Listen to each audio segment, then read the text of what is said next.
Poštovani predstavnici medija, dobroveče i dobrodošli na konferenciju nakon utakmice 32. kola Superlige Srbije koja se odigrala danas na stadionu Karađorđe između Fudbalskog kluba Vojvodina i Fudbalskog kluba Crvena zvezda. Utakmica je završena rezultatom 0:0. Naši sagovornici su šef stručnog štaba Fudbalskog kluba Crvena zvezda, gospodin Vladan Milojević, i šef stručnog štaba Fudbalskog kluba Vojvodina, gospodin Božidar Bandović. Priliku da nam se obrati najpre dajem gospodinu Milojeviću. Izvolite. Hvala najlepše, dobro večer svima. Pa evo, ja bih kao prvo želeo da odam priznanje ekipi Vojvodina na dobroj igri, na dobro pripremljenoj igri. Mislim da je utakmica bila dinamična, u jednoj lepoj atmosferi. Hvala našim navijačima što su došli i bodrili nas svih 90 minuta, tako da dosta puta sam igrao u Novom Sadu, ali sigurno nisam igrao ovako u ovolikom broju i još jednom bravo i za navijače Vojvodine da podržavaju svoj klub. Što se tiče same utakmice, pa dobro, mi smo u startu već hteli da pružimo, i to će nam biti negde prilika, da pružimo igrače koji su nam mlađi, koji imaju manje utakmica, da vide malo kakve su utakmice ovako, da i mi možemo da imamo jednu sliku i oni sigurno sa druge strane da dobijaju to iskustvo igranja derbi utakmica protiv jedne ovakve Vojvodine. Opet sa druge strane imali smo za protivnika nadahnutog koji je igrao maksimalno, bio je na svom maksimumu, želeli su, ako ćemo ovako i da gledamo, sigurno i Vojvodina se bori za to mesto koje izlazi u Evropu. Mi smo negde bili i malo, mislim, ja sam i svesno malo izmešao karte, iz razloga što smo malo i bili energetski prazni posle dve utakmice sa Partizanom. Sve u svemu sam zadovoljan, čestitam mojim igračima, takođe mom kolegi Božidaru na dobro pripremljenoj utakmici, njegovom stručnom štabu.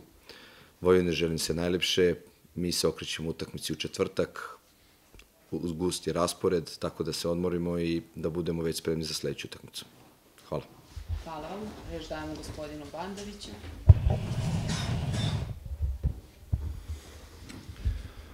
Složio bih se za jednu sjajnu atmosferu. Želim da čestitam igračima na utakmici na koju smo odigrali.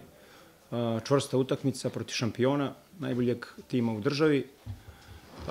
Mislim da posebno u drugom problemu zadovoljan sam i sa presingom i sa tim posjedom i sa posebno u drugom vremenu kad smo imali te 3-4 situacije gdje smo mogli da damo gol.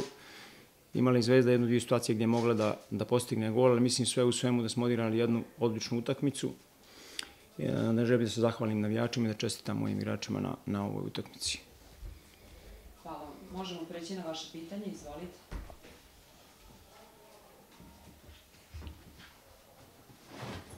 Evo može. Izvolite. Može za oba trenera. Igrat ćete i finale u Loznici, i finale kupa, pa koliko vam je ova utakmica dala neku sliku o onome što se očekuje u borbi za trofej? Znate kako, mi smo sad u ovom trenutku, igra se prvenstvo, niko od nas nije završio posao, što bi se reklo, mi smo fokusirani na prvenstvo i svaku narednu utakmicu, a u ovom trenutku nam je u fokusu ekipa TSC-a. Jer jeste play-off, jesu 6 ekipa, ali koliko vidimo ima dosta ekipa koji se bore za svoje ciljeve, tako da u ovom trenutku ne razmišljamo, ima vremena do tada. U ovom trenutku mi je stvarno fokus na prvenstvu i na prvoj narednoj utakmici. Pa uvijek je naredna utakmica najvažnija, tako i mi isto razmišljamo, znači moramo da se skoncentrišemo na sledeću utakmicu koja je sa Partizanom. Sigurno moramo dati i priznanje za ove dvije, oni su odigrali dva derbija, nije samo fizički, nego emotivno pražnjenje, to je, znam kako to izgleda, ipak rotirali su neke stvari što je i normalno, ali što se tiče nas, mi moramo se fokusirati samo na sledeću utakmici. Izvolite. Dobar dan. Mi smo sportski magazin Skok, dolazimo iz Skoplja, Makedonije. Vidimo vas na arenu, danas smo imali čas da vidimo ovakvu živu utakmicu. Jedno pitanje, naš utisak našeg tima da je bilo puno šansi, to oni pravih fudbalskih ziceri. kako kažemo fudbalskim rečnikom. Interesuje me za ova trenera, gospodina Bandovića i gospodina Milojevića, da li mislite da je, evo recimo, Vojvodina ispuštila tu pobedu posle 9-10 godina, koliko nije pobedila Zvezda, odnosno da li je Zvezda možda srećno izvukla Remi? Mi smo, novinarski beležnik je napravio 6 zicara, ako se ne varam.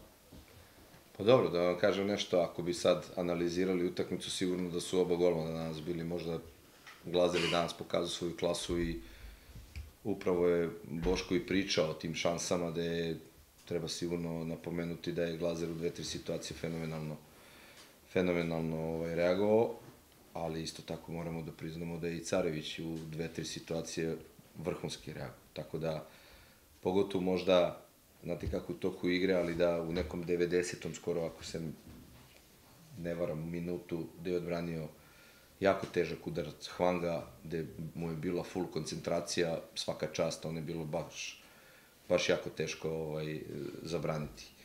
Pa dobro, dinamična utakmica, znate kako, onako, nije bar kad se završi 0-0, očekuju se golovi, ali nije onako utakmica, bilo je šansi na jednoj i drugoj strani, sada da li je bilo više na strani jednih ili drugih, to nije ni bitno. Uglavnom, što bi se reklo, na kraju dana je ostalo 0-0 rezultat koji će se pamtiti, mi nismo opterećeni sa tim statistikama i ja bi se tu završio, ali bi sad, ono što sam hteo prethodno da kažem, puno pozdrava za sve naše navijače i sve građane, kako bi to rekli sad, Severne Makedonije. Makedonija bolja. Da, eto, pun pozdrav. Pa ništa, isto tako puno pozdrava, mislim da imali smo te šanse koje nismo iskoristili, ali dok uvijek tim pravi šanse, to je zadovoljavajuće, doći će i golovi, ali bez obzira na sve i mi smo imali nekih problema prije ove utakmice. Gurem je imao 1-2 treninga sa timom, Radule isto tako. Aleks još uvijek ima taj problem sa petom, ali mislim da smo dobro odigrali utakmicu i mislim da ako nastavimo ovako, samo je pitanje kad ćemo i sljedeću utakmicu da pobjedimo, jer ipak kad praviš šanse i kad imaš igru, onda imaš čemu da se nadaš. Sve najbolje Miloju i Crvenoj zvezdi i to je to. Svako dobro. Živi bili.